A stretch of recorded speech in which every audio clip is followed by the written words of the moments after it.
कोई फैसला लेते समय अपने ऑप्शंस के बारे में सोचना कोई बुरी बात थोड़ी है। बाजार में कोई चीज खरीदने जाएं तो क्या लेना है, कितना बजट है, इन सब बातों पर ध्यान देना जरूरी होता है। लेकिन अगर यही सोचना आपकी पर्सनालिटी को पैरालाइज कर दे तो सामने किताब खुली है लेकिन उसे पढ़ने की बजाय कुछ और सोच रहे हैं। टीवी पर फिल्म चल रही है लेकिन ध्यान कहीं और है। ऑनलाइन कुछ पोस्ट किया और फिर घंटों सोचना कि जो लिखा या पोस्ट किया वो सही तो है। अगर आप अपने सभी विचारों पर भी विचार करते हैं तो आप अनजाने में इसे एक आदत बना लेते हैं जो आपके लिए, आपकी सेहत के लिए सही नहीं है। तो फिर करना क्या है? आज की यही है छोटी सी बात।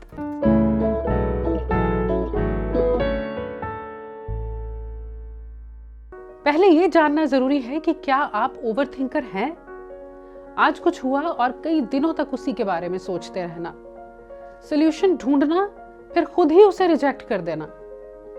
विचारों का काफिला गोल गोल दिमाग में घूमता ही जाता है लेकिन किसी एक कंक्लूजन पर पहुंचता ही नहीं, यानी कोई सॉल्यूशन मिलता ही नहीं जो सही लगे। और आगे बढ़ने का सही रास्ता ढूंढते ढूंढते वहीं खड़े रह जाएं तो हो सकता है कि आप ओवरथिंकर हैं। क्लिनिकल साइकोलॉजिस्ट का कहना है कि ओवरथिंकिंग एक लर्न्ड स्ट्रैटेजी होती है जिसे हमने चाहकर या ना चाहकर खुद ही चुना है। और ये कोई फिक्स्ड ट्रेट नहीं है, ये एक आदत है जिसे हम चाहें तो छोड़ भी सकते हैं। पहले इस बात को समझना और मानना होगा कि आपको अपनी मदद करनी है। जैसे जलती आग को पानी बुझा सकता है, ऐसे ही अपने विचारों पर जो आपको परेशानी की आग में जलाते हैं उन पर नए और पॉजिटिव विचारों की ठंडी फुहार डालें। जैसे जाना तो घूमने है, आप पैकिंग करते वक्त बार बार हिसाब लगाना, इतना खर्चा हो जाएगा, इतनी छुट्टियां ले ली हैं, सही तो किया ना, और बार बार यही सोच। तो फिर अपने ट्रिप के बारे में कुछ अच्छी बातों और चीज़ों को इमेजिन करें जिससे ट्रिप अच्छा हो, वो प्लानिंग करें। याद रखिएगा, आपकी खूबसूरत इमेजिनेशन आपके अंदर हो रहे शोर को कम कर सकती है। आप जिस चीज के बारे में सोच रहे हैं उसका आपकी जिंदगी में क्या इंपॉर्टेंस है, ये बात को ध्यान में रखने की कोशिश करें। आप आज क्या पहनकर गए थे ना ऑफिस में, या सबके सामने टिफिन में क्या निकला, ये बातें आज से 5-10 साल बाद तो छोड़िए, अरे कुछ दिनों बाद भी महत्व नहीं रखती। तो क्यों ज्यादा सोचना? कई बार आप बार बार इसलिए किसी चीज के बारे में सोच रहे होते हैं क्योंकि उसके बारे में कुछ कर नहीं रहे। कुछ प्लान्स तो हैं पर एक्शन नहीं है। वादा करें खुद से कि बहुत सोच लिया, उठें और उस प्लान पर काम करना शुरू करें, उसे हकीकत बनाएं।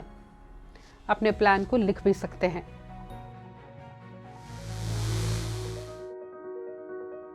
कई बार हम दूसरों को उनकी की गई गलती के लिए इसलिए माफ कर देते हैं कि हम उनसे प्यार करते हैं, लेकिन खुद को माफ नहीं करते। अंदर ही अंदर खुद को कोसते रहना। गलतियां सबसे होती हैं, हो सकता है आपसे भी हुई हो। खुद को भी माफ करें और जिंदगी में आगे बढ़ें। अपने अंदर के डर को स्वीकार करें। ये रातों रात नहीं होगा, लेकिन होगा। छोटे छोटे मौकों की तलाश करें जहां आप उन सिचुएशंस का सामना कर सकें जिनके बारे में आपको अक्सर चिंता होती है। जैसे जॉब पर कोई ऐसा जो आपको तंग करता है, उसे इस बात को कहना कि आपको ये पसंद नहीं है, यानी कुछ गलत लगता है तो चुप रहकर परेशान होने की बजाय आप क्या महसूस करते हैं उसे कहिए। खुद को कुछ ऐसा करने के लिए बिजी करें जो आपको अच्छा लगता है। कुछ पुरानी हॉबीज जो बहुत वक्त से किया नहीं, अब करें। फ़ोन को, इलेक्ट्रॉनिक गैजेट्स को कुछ देर अलग रखें। वॉक पर जाएं। ये मुश्किल हो सकता है क्योंकि वही थॉट्स आपको बिजी रखेंगे, इसलिए शुरुआत कुछ मिनट्स से हो सकती है। अक्सर आप बहुत ज़्यादा तब सोचते हैं जब आप अपनी फीलिंग्स को शेयर करने से हिचकिचाते हैं। और उसी सोच और भारी मन के साथ रात भर नहीं सो पाते। अगले दिन की शुरुआत एक भारी बोझ के साथ होती है। अपने थॉट्स को, फीलिंग्स को, उन बातों को लिखना शुरू करें जिसने आपको परेशान किया है। हल्का महसूस होगा। साथ ही ये भी कि आज अच्छा क्या है और कल अच्छा क्या करना है। आप एक हल्की सी चीज को भी दिन भर उठाकर रखेंगे ना, तो वो भी आपको भारी लगने लगेगी। शाम तक हाथ भी दुखेगा और परेशान भी होंगे।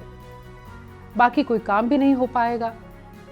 उसी तरह जिंदगी में छोटी छोटी बातों को दिल पर रखेंगे तो वो भी बोझ ही लगेंगी। जितना सोचेंगे आप परेशान ही होंगे। और हाँ, याद रखिएगा, कभी कोई परफेक्ट ऑप्शन होती ही नहीं है।